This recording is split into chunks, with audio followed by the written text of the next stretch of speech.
নমস্কার। আজ জেলেঘাটে বলছি, সেটা এপিজে আব্দুল কালামের রূপতে স্বপ্ন। অনেক দিনের বাসনা আমার একটা দোকান হবে। নানা পরিস্থিতির চাপে দোকানটা কিছুতেই হচ্ছে না। একটা দোকান পেলে আমি আমার পছন্দের অনেক জিনিস ত্যাগ করতে পারি, তখন আমার কোনো কষ্টই হবে না।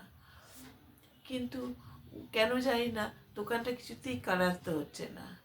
মাঝে মাঝে মনে হয় আমার বুঝি দোকানটা হবে না। এই চিন্তা এলে আমি মুষড়ে পড়ি, দিশেহারা হয়ে যাই। 2-3 দিন ভালোভাবে থাকতে পারি না। তাই ঠিক করেছি, দোকানের স্বপ্ন আমি ছাড়ব না। আমার দোকান চাই।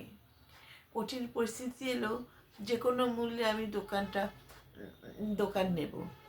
কত লোক আমার দোকানে আসবে, কত বেচা কেনা হবে, কত উপার্জন হবে, এটা একটা আমার স্বপ্ন। দোকান না পাওয়া অবধি আমি এই স্বপ্ন ত্যাগ করতে পারবো না।